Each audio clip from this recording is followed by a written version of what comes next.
नमस्कार दोस्तों, सरजी क्लासेस में आपका स्वागत है। तो देखिए, इस वीडियो में हम लोग जो है जनरल अवेयरनेस के जो प्रीवियस ईयर में आपके क्वेश्चन पूछे गए थे, Uttar Pradesh metro rail corporation के जो वेरियस एग्जाम आपके हुए थे पहले असिस्टेंट मैनेजर का, और साथ में आपका जो है स्टेशन कंट्रोल ट्रेन ऑपरेटर का, और साथ में मेंटेनर का। तो इनके जो भी क्वेश्चन पूछे गए हुए तो वो जो है हम लोग डिस्कस करेंगे सेट बाय सेट। तो इसी तरीके से आप लोग बने रहना हमारे चैनल के साथ। हम आपका जो है पूरा कंप्लीट जो भी प्रीवियस ईयर में क्वेश्चन आपके आए हुए थे तो वो जो हम आपके पास लाते रहेंगे टाइम टू टाइम। और देखिए, हम एक इसका एक कोर्स भी लॉन्च करने जा रहे हैं जिसमें कि आपको पूरे कंप्लीट इंग्लिश और जीके आपको तैयारी कराए जाएंगे उसमें। तो उसका जो है लिंक आपको डिस्क्रिप्शन बॉक्स में मिल जाएगा, जहाँ पे कोर्स आपको कराए जाएंगे। ऐप का लिंक डिस्क्रिप्शन बॉक्स में दिया रहेगा। तो उससे जो है आप लोग तैयारी पूरा कर सकते हैं इंग्लिश और जीके का पूरा कंप्लीट। और साथ में जो है आपको पीडीएफ भी प्रोवाइड किया जाएगा, और नॉन टेक्निकल का पूरा कंप्लीट आपको जो है टेस्ट सीरीज भी प्रोवाइड की जाएगी। तो इन सभी का जो है आपको ऐप में कराया जाएंगे। ऐप का लिंक डिस्क्रिप्शन बॉक्स में दिया हुआ है। तो चलिए स्टार्ट करते हैं हम लोग आज का क्लास। तो देखिए, क्वेश्चन जो आपको पूछे गए थे ये आपके प्रीवियस ईयर में वेरियस जो एग्जाम आपके हुए थे मैनेजर का, या फिर जो आपका है इसमें स्टेशन कंट्रोल ट्रेन ऑपरेटर का, तो सभी को मिक्स करके हमने इसमें लिया हुआ है, क्योंकि सभी के जो टॉपिक और कंटेंट तो लगभग आपके सेम ही रहते हैं। तो क्वेश्चन देखिए, आपका इसमें पूछा गया था कि 1929 session of the Congress that formalise the demand for the पूर्ण स्वराज वाज हेल्ड इन। तो जो 1929 का जो कांग्रेस का सेशन हुआ था जिसमें कि पूर्ण स्वराज डिमांड किया गया था, तो ये कहाँ पे हुई थी? तो ये देखिए हुआ था लाहौर का सेशन। 1929 का जो सेशन हुआ था तो ये लाहौर में हुई थी, जिसमें कि पूर्ण स्वराज की डिमांड की गई थी कांग्रेस के द्वारा। तो ये जो है आपका ऑप्शन 2 यहाँ पे राइट आंसर हो जाएगा। तो देखिए, यहाँ पे आपका लिस्ट दिया हुआ है जितने भी इंडियन नेशनल कांग्रेस के जो सेशन हुए थे, तो इनको आपको याद करना है। और इसमें देखिए सभी नहीं, आपको इम्पोर्टेंट जो है वो फैक्ट्स आपको याद रखने होंगे। जैसे पहली बार इसकी स्थापना की गई थी 1885 में, तो ये हुआ था बॉम्बे में हुआ था, और इसके प्रेसिडेंट थे डब्ल्यू सी बनर्जी। फिर इसके बाद कौन कौन प्रेसिडेंट बने हुए थे आप लिस्ट यहाँ पे दिया हुआ है, आप लोग देख सकते हैं। इसमें से इम्पोर्टेंट आपका एक रहता है जो 1887 का हुआ था सेशन मद्रास में, तो इस समय प्रेसिडेंट थे बदरुद्दीन तैयब जी। तो ये फर्स्ट मुस्लिम प्रेसिडेंट थे इंडियन नेशनल कांग्रेस का। तो ये आपसे पूछा था, ये आप लोग याद रखना। फिर उसके बाद 1888 में जो सेशन हुआ था इलाहाबाद में, तो इस समय प्रेसिडेंट थे जॉर्ज यूल, और ये फर्स्ट इंग्लिश प्रेसिडेंट थे इंडियन नेशनल कांग्रेस का। तो ये चीज़ आपसे पूछी जाती है कि फर्स्ट इंग्लिश प्रेसिडेंट कौन थे इंडियन नेशनल कांग्रेस का, तो वो है जॉर्ज यूल। फिर इसके बाद आप और भी आप देख सकते हैं यहाँ पे जितने भी सेशन हुए, तो ये आप लोग पूरा याद कर लेना है इन सभी को। नीचे भी आपका और दिया हुआ है यहाँ पे। अब इसमें एक इम्पोर्टेंट क्वेश्चन आपका पूछा आता है कि जैसे जो सेशन हुआ था 1917 का, तो ये हुआ था कोलकाता सेशन हुई थी इसमें, और इसके प्रेसिडेंट थे एनी बेसेंट, जो कि ये फर्स्ट विमेन प्रेसिडेंट थी। अब इसमें आप लोग ध्यान देना, यहाँ पे आपका दिया हुआ है विमेन प्रेसिडेंट, ये इंडिया की बात नहीं कही जा रही है। अगर इंडिया की बात कही जाए तो वो थे सरोजनी नायडू, जो कि 1925 में कानपुर का जो सेशन हुआ था तो उस समय बनी थी सरोजनी नायडू, और ये फर्स्ट इंडियन वुमेन प्रेसिडेंट थी। तो आप लोग क्वेश्चन में कंफ्यूज नहीं होना, अगर आपसे पूछा जाए कि फर्स्ट वुमेन प्रेसिडेंट कौन थी, तो उसमें आपको हो जाएगा एनी बेसेंट। और फर्स्ट इंडियन वुमेन प्रेसिडेंट कौन थी, तो वो आपका होगा सरोजनी नायडू। तो इसमें आपको कंफ्यूज नहीं होना है।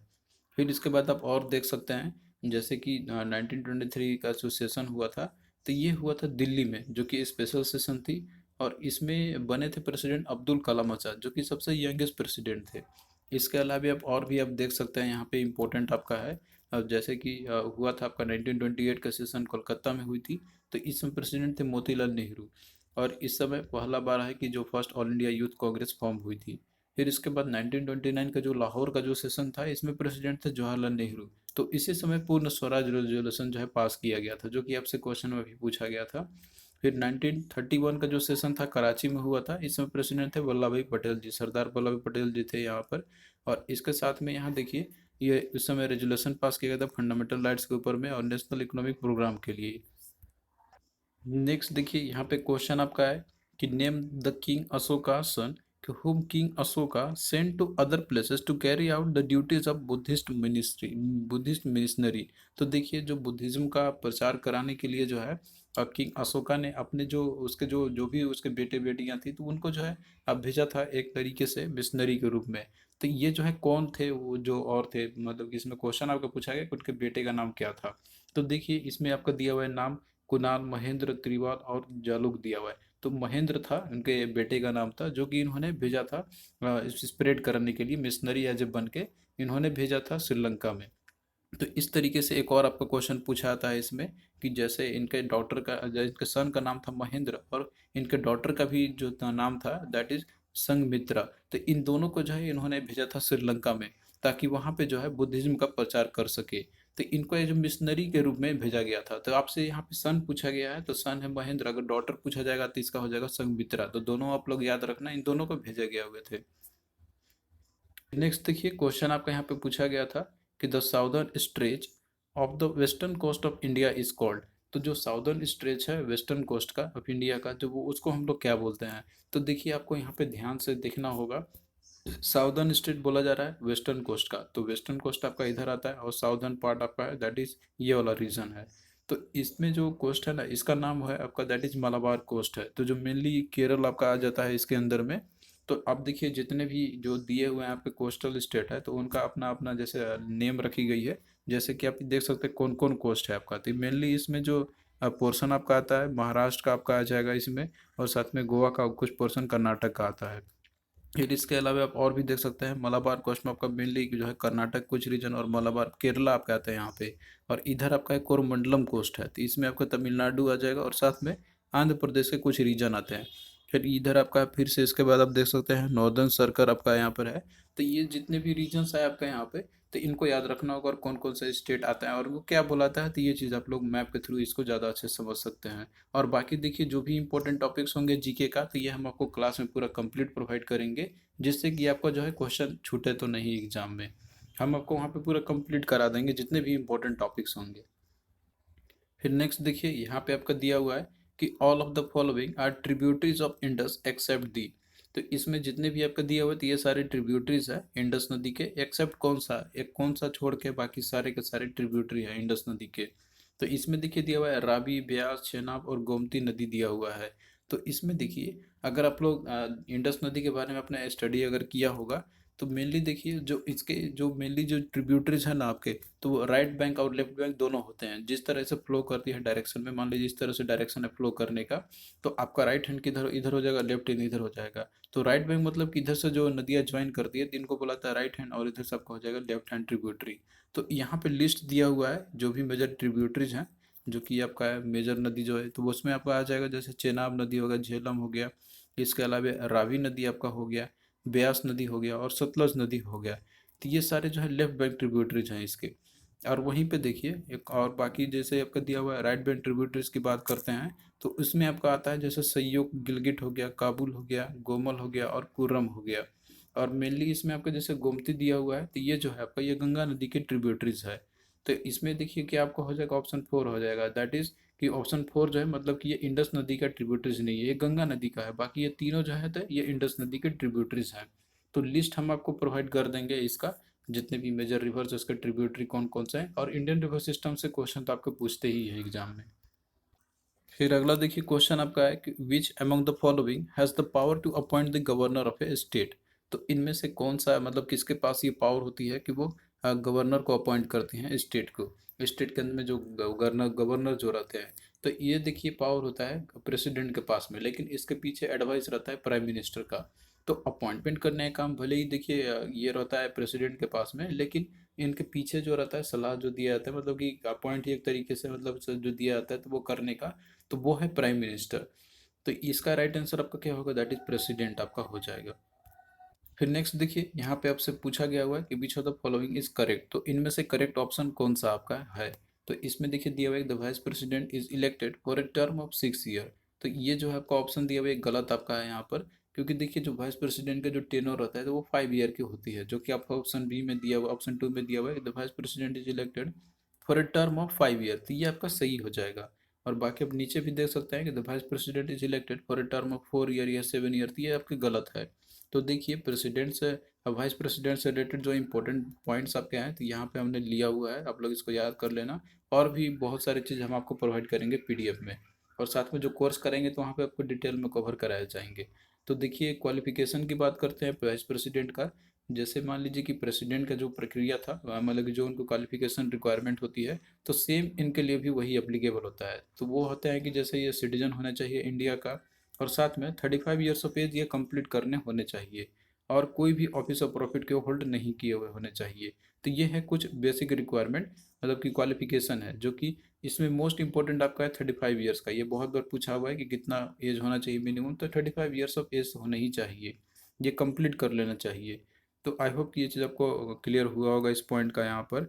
और इसके साथ में देखिए एक क्वेश्चन आपका आता है कि जो पहले वाइस प्रेसिडेंट कौन थे, तो वह है आपके सर्वपल्ली राधाकृष्णन। और बाकी जो अभी कौन है करंट में, तो वह है 13th नंबर पे वेंकैया नायडू। और इसके साथ में देखिए, जैसे मान लीजिए कि प्रेसिडेंट जो रहता है ना आपका यहाँ पे, तो पर्सन कोई भी अगर जैसे मान लीजिए कि बनना रहता है उनको, या प्रेसिडेंट का हो गया, या फिर मान लीजिए कि उनको वाइस प्रेसिडेंट ही बननी रहती है, तो वो जो है लोकसभा का जो इलेक्शन रहता है, तो वो होता है प्रेसिडेंट के लिए, मतलब प्रेसिडेंट जो है वो लोकसभा इलेक्शन के लिए क्वालिफाई होते हैं, जिसको कि हाउस ऑफ द पीपुल बुलाता है। और वहीं पे जो वाइस प्रेसिडेंट होते हैं, तो ये क्वालिफाइड होना चाहिए इलेक्शन जो मेंबर होती है राज्यसभा के लिए, यानी कि जो काउंसिल ऑफ स्टेट है।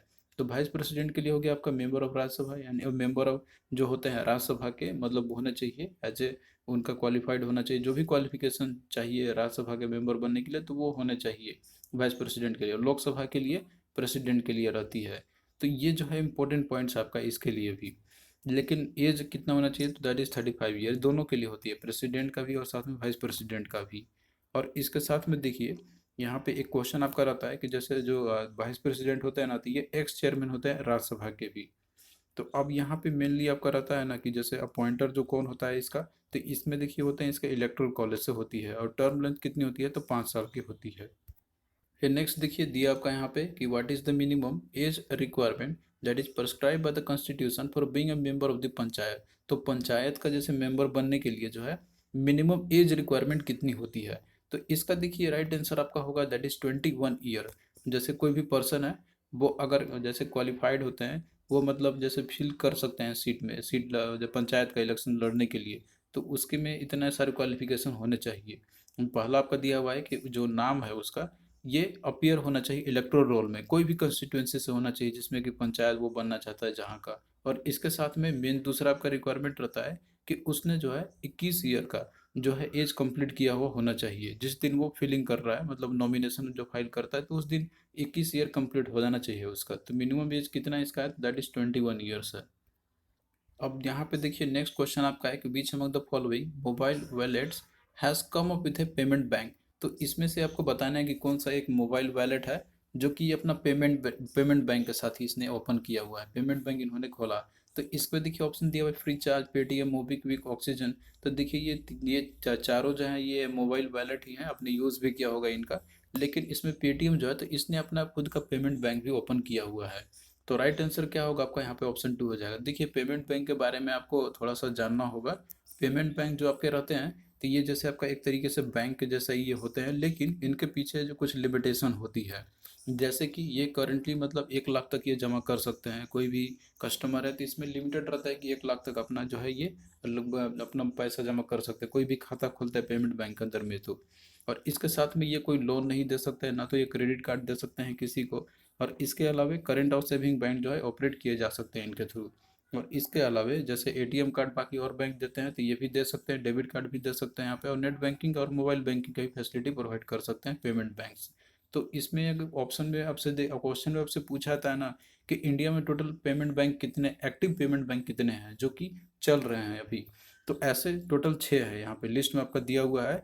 और क्वेश्चन इसमें बहुत तरीके से पूछा जाता है कि पहला जो पेमेंट बैंक है कौन सा है जिसने ओपन किया था, तो वो है आपका दैट इज भारतीय एयरटेल। तो भारतीय एयरटेल जो है ये फर्स्ट पेमेंट बैंक जो मतलब सेटअप किया हुआ था इन्होंने। फिर उसके बाद लिस्ट में कौन कौन सा आता है अभी आप लोग याद रखना, जैसे एयरटेल पेमेंट बैंक हो गया, इंडिया पोस्ट पेमेंट बैंक हो गया, जो कि ये पूरी तरीके से गवर्नमेंट के द्वारा ऑन किया गया है। तो ये एकमात्र ऐसा है कि जो पूरी तरीके से गवर्नमेंट का है, तो वो है आपका इंडिया पोस्ट पेमेंट बैंक। और बाकी जितने भी हैं Airtel payment bank, Fino payment bank, Jio payment bank, Paytm payment bank, NSDL payment bank, ये सारे के सारे जो है कॉर्पोरेटाइज है, यानी कि ये प्राइवेट हैं। तो ये भी आप लोग याद रखना, किसी भी तरीके से क्वेश्चन आपसे पूछे जा सकते हैं। नेक्स्ट देखिए क्वेश्चन आपका करंट अफेयर से पूछा गया था, तो करंट अफेयर भी आपको तैयार करके जाना होगा। तो हम जो है आपको करंट अफेयर का एक पूरा अपडेटेड पीडीएफ आपको प्रोवाइड कर देंगे हम, अप टू मार्च 2021 तक का।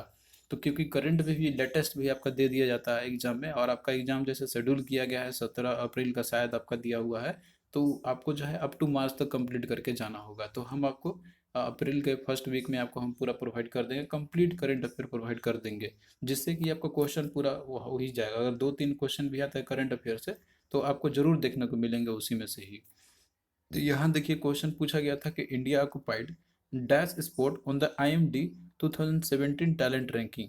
तो IMD के द्वारा जो रैंकिंग जारी किया था इसे टैलेंट रैंकिंग में, तो इंडिया जो है कौन सा स्पोर्ट था 2017 में, देखिए पेपर आपका आया था उस समय, तो उस समय की बात थी, तो ये 51th रैंक पे था उस समय। लेकिन करंट की जो रैंकिंग आया हुआ है आपका दैट इज 2019 में आया था IMD का वर्ल्ड टैलेंट रैंकिंग का, तो इंडिया का रैंक है उसमें था 59 था। फिर नेक्स्ट देखिए यहाँ पे आपका दिया हुआ है कि Google uses dash algorithm to rank their search engine results. तो देखिए जो सर्च इंजन जो आपका रहता है, मतलब कि जो आप देखते होंगे कि कोई चीज़ आप सर्च करते हैं वहाँ पे, तो रिजल्ट आपको सर्च करने के लिए कोई एक एल्गोरिथम रचाती है और उसमें रैंकिंग दी जाती है उसको कि ये कौन सा रैंक पे है, कौन सा रैंक पे रहेगा। कोई भी आप सर्च करते हैं तो आप देखते होंगे कि वहाँ पे बहुत सारा सर्च रिजल्ट आपका आता है, जो लगभग 1 करोड़ या 1 लाख इस तरह से रिजल्ट आती है। तो उनको देखिए रैंकिंग दी जाती है। जो रैंकिंग मतलब जो नंबर वन पे रहेगा तो वो मतलब बहुत ज़्यादा यूज़ किए हुए रहते हैं या फिर वो मोस्ट इंपॉर्टेंट साइट रहता है, तो वो आपका रैंकिंग के हिसाब से दिए रहते हैं। एक पेज में तो आपको सारा पेज तो डिस्प्ले नहीं कर पाएगा, तो वो लिस्ट करता है, रैंक करता है सभी का। तो गूगल जो है इसके लिए यूज़ करता है that is page rank algorithm. तो पेज रैंक एल्गोरिथम है जो कि गूगल के द्वारा यूज़ किया जाता है, कोई भी कंटेंट को जैसे सर्च करते हैं तो उसको रैंक देता है ये वेब पेजेस में जो भी आप वहाँ पे देखते होंगे। तो ये जो है पेज रैंक, ये जैसे नाम दिया गया है लेरी पेज के आफ्टर ही दिया गया हुआ है, जो कि ये फाउंडर थे गूगल के ही, तो उनमें से एक फाउंडर थे गूगल के, तो इसी के नाम पे मतलब इन्हीं के नाम पे जो है रखा गया हुआ है पेज रैंक। तो पेज रैंक आपका रहता है कि ये एक तरीका होता है जो हम लोग मेजर करते हैं वेबसाइट के पेजेस का एक वो कितना इंपॉर्टेंट है। अगर वो बहुत ज़्यादा इंपॉर्टेंट होगा वेब पेजेस तो उसका रैंक जो है ज़्यादा दिया जाएगा। और आप देखते भी होंगे कोई चीज़ आप सर्च करते हैं तो नंबर वन पे आपका वही आएगा कि जो सबसे ज़्यादा जो है इंपॉर्टेंस का होगा, जो कि यूज़ किए होंगे, बहुत सारे यूजर्स ने उसको देखा होगा, तो इस बेसिस पे रैंक दी जाती है। तो कौन सा एल्गोरिदम गूगल यूज़ करता है, तो वो है पेज रैंक का। तो ये आप लोग याद रखना, ऑप्शन 4 इसका राइट आंसर हो जाएगा। नेक्स्ट देखिए क्वेश्चन आपका पूछा गया था कि what is the full form of USB that we associate with USB drive. तो यहाँ पे फुल फॉर्म आपसे पूछा गया था यूएसबी का क्या होगा जो एसोसिएट होता है यूएसबी ड्राइव से। तो देखिए इसका फुल फॉर्म होता है यूनिवर्सल सीरियल बस। तो ऑप्शन 1 आपका यहाँ पे करेक्ट आंसर हो जाएगा। तो कंप्यूटर के जितने भी इंपॉर्टेंट टर्म्स या फिर जो फुल फॉर्म्स रहते हैं, तो ये हम आपको पीडीएफ लिस्ट प्रोवाइड कर देंगे, जैसे कि आपका क्वेश्चन इससे छूटेगा नहीं। फिर और देखिए जैसे यूएसबी के बारे में अपने यहाँ पे देखा था, तो यूएसबी जो आपका रहता है ना, तो इसको हम लोग जो कंप्यूटर में कनेक्ट करने के लिए यूज़ करते हैं, जैसे कोई भी मोबाइल ही आपका हो गया, तो ये एक्सटर्नल बॉक्स होता है आपका यहाँ पे, जो कि इससे हम लोग कनेक्ट करते हैं कंप्यूटर के साथ में, और इससे हम लोग कोई भी इन्फॉर्मेशन को हम लोग शेयर कर सकते हैं, कोई भी इन्फॉर्मेशन को हम लोग ले सकते हैं कंप्यूटर से। फिर नेक्स्ट देखिए ये भी आपका कंप्यूटर से ही क्वेश्चन पूछा गया था इसमें कि which of the following characteristics enables a computer to perform completely different types of task. तो ये कौन सा प्रॉपर्टी कैरेक्टरिस्टिक है कंप्यूटर का जो इनेबल करता है कि वो जो है completely different types of task को परफॉर्म कर सके। तो ये देखिए होता है इसका दैट इज वर्सटिलिटी। तो वर्सटाइल का मतलब ये होता है कि बहुत सारा टास्क को परफॉर्म कर सकना। तो ये कंप्यूटर का एक खासियत तो है ही कि वो बहुत सारे जो है मतलब कि डिफरेंट टाइप्स ऑफ टास्क को कम परफॉर्म कर सकता है, कोई स्पेसिफिक टास्क को परफॉर्म नहीं करेगा, सभी टास्क को कर सकता है, जिसको बोलते हैं हम लोग वर्सटाइल। तो ये इसमें देखिए और भी आपका दिया हुआ है जैसे एक्यूरेसी, स्पीड, डिलीगेंस, तो ये सारे भी कैरेक्टरिस्टिक है कंप्यूटर के। लेकिन इसमें जो पूछा गया था आपको उसी को ही बताना होगा। एक्यूरेसी का मतलब होता है कि रिजल्ट एक्यूरेट देना, जो आपने दिया इनपुट उसी के अकॉर्डिंग आना, तो ये तो कंप्यूटर होता है। स्पीड भी एक स्पीड देता है, मतलब स्पीडली रिजल्ट देता है आपको। और इसके साथ में डेलीगेंस है, तो देखिए डेलीगेंस का मतलब होता है कि केयरफुल और परसिस्टेंट वर्क और एफर्ट। तो परसिस्टेंट लगातार काम करते रहना। तो मशीन है आपका, वो जब तक मशीन ठीक चलेगा तो वो ऑपरेट करता रहेगा, वो थकेगा नहीं। तो डिलीगेंस भी आपका रहता है यहाँ पे। लेकिन वर्सटाइल इस हिसाब से पूछा गया था इसमें, जैसे वर्सटाइल का डेफिनेशन होता है इसका कि एक बार में मतलब बहुत सारे डिफरेंट टास्क को कर सकना है। तो ये है आपका वर्सटाइल का डेफिनेशन। तो यही आपसे पूछा गया, तो ऑप्शन 4 करेक्ट हो जाएगा। फिर नेक्स्ट देखिए क्वेश्चन आपका पूछा गया था कि which of the following is a mobile operating system developed by Google. तो इनमें से कौन सा एक मोबाइल ऑपरेटिंग सिस्टम है जो गूगल के द्वारा ही डेवलप किया गया हुआ है। तो इसमें देखिए दिया हुआ है आईओएस, एंड्रॉयड, लाइनक्स और डॉस दिया हुआ है। तो एंड्रॉयड देखिए ये जो है गूगल के द्वारा डेवलप किया गया है, जो कि आपका एक मोबाइल ऑपरेटिंग सिस्टम है। तो जो भी आप मोबाइल यूज़ करते हैं तो सभी में एंड्रॉयड मतलब एंड्रॉयड ही ऑपरेटिंग सिस्टम रहती है। तो ऑप्शन 2 आपका यहाँ पे क्या होगा, करेक्ट हो जाएगा। और बाकी देखिए जो आपका ये रहता है आपका ओएस, जो आईफोन में रहता है वहाँ पे तो ये एप्पल के द्वारा किया गया है। और सिम्बियन जो आपका ऑपरेटिंग सिस्टम है तो ये नोकिया के द्वारा डेवलप किया गया हुआ है। तो इनको भी आप लोग याद रखना। और बाकी देखिए जो लाइनक्स और डॉस है तो ये जो है आपका ये कंप्यूटर का ऑपरेटिंग सिस्टम है। तो मेनली देखिए ऑपरेटिंग सिस्टम क्या आपका रहता है कि ये जो है आपका ऑपरेटिंग सिस्टम एक एक तरीके से इंटरफेस प्रोवाइड करता है यूजर को कंप्यूटर के साथ में। तो ऑपरेटिंग सिस्टम में देखिए बहुत सारे टाइप का आपके होते हैं, जैसे कि आपका हो गया विंडोज़ के ऑपरेटिंग सिस्टम के, उसमें आप देखा होगा आपने माइक्रोसॉफ्ट के डिफरेंट वर्जन्स रहते हैं उसमें आपके। इसके अलावा डॉस हो गया, आपका लाइनक्स हो गया। तो ये सारे इसके ऑपरेटिंग सिस्टम के एग्जांपल है। तो इसको देखिए हम लोग लेटर ऑन ज़्यादा डिस्कस करेंगे क्लास में हम लोग, जिससे कि जो भी इंपॉर्टेंट टॉपिक्स रहेंगे तो वो जो आपका क्लियर हो जाएंगे। और देखिए कंप्यूटर सब्जेक्ट आपका इंपॉर्टेंट है इस एग्जाम के लिए। इनसे आपका जो है क्वेश्चन 2 से 3 पूछ ही दिया जाता है। अगर 15 क्वेश्चन आपका जीके से आता है तो उसमें से आपका जो है 2-3 क्वेश्चन तो इसी से ही आपको पूछ लेता है। तो आई होप कि जितना भी आपको मैंने बताया इस सेशन में आपको अच्छा लगा होगा। तो आप लोग कमेंट करके ज़रूर बताना और साथ में वीडियो को भी शेयर करना अपने फ्रेंड्स के में। और देखिए दोस्तों, हम आपको इसका कंप्लीट वीडियो तो प्रोवाइड करेंगे ही, लेकिन अगर आप लोग कोर्स को ज्वाइन करते हैं तो वहाँ पे आपको जो है कंप्लीट पीडीएफ आपको मिलेगा इंग्लिश का, जीके का, करंट अफेयर का, और साथ में कुछ पीडीएफ आपको मिलेंगे इलेक्ट्रॉनिक्स ब्रांच वालों का, जो कि पूरा वो आप कम्प्लीटली कोर्स के साथ भी आपको मिलेगा अगर आप लोग कोर्स ज्वाइन करते हैं तो देखिए कोर्स हम आपका जल्दी स्टार्ट कर देंगे। और उसका देखिए जल्दी स्टार्ट होगा आपका, विद इन 3-4 दिन में स्टार्ट हम कर देंगे कोर्स को। अभी तो कंटेंट उसमें ऐड किए जा रहे हैं, तो अभी आप लोग ज्वाइन कर सकते हैं, उसको एनरोल कर सकते हैं, ताकि जो है कोई प्रॉब्लम ना हो आपको आगे आने वाले दिनों में। तो उसका लिंक देखिए दिया रहेगा डिस्क्रिप्शन बॉक्स में, ऐप का लिंक दिया हुआ है, वहाँ से जाकर आप लोग उसको ज्वाइन कर सकते हैं और आपका पूरा टाइमली कंप्लीट कराया जाएगा। अगर यहाँ पे कोर्स कराए जा रहे हैं तो आपका जो है एग्जाम से पहले ही पूरा कंप्लीट आपका करवा देंगे सब कुछ। तो इसके लिए आप लोग बिल्कुल अश्योर्ड रहिए, ये हमारा मतलब हमारा ये प्लान है और हमारा ये और रिजोल्यूशन है, तो हम उसको करा के ही रहेंगे। तो लिंक दिया रहेगा डिस्क्रिप्शन बॉक्स में, आप लोग वहाँ से ज्वाइन कर सकते हैं। तो चलिए दोस्तों, मिलते हैं नेक्स्ट वीडियो में, तब तक के लिए बाय।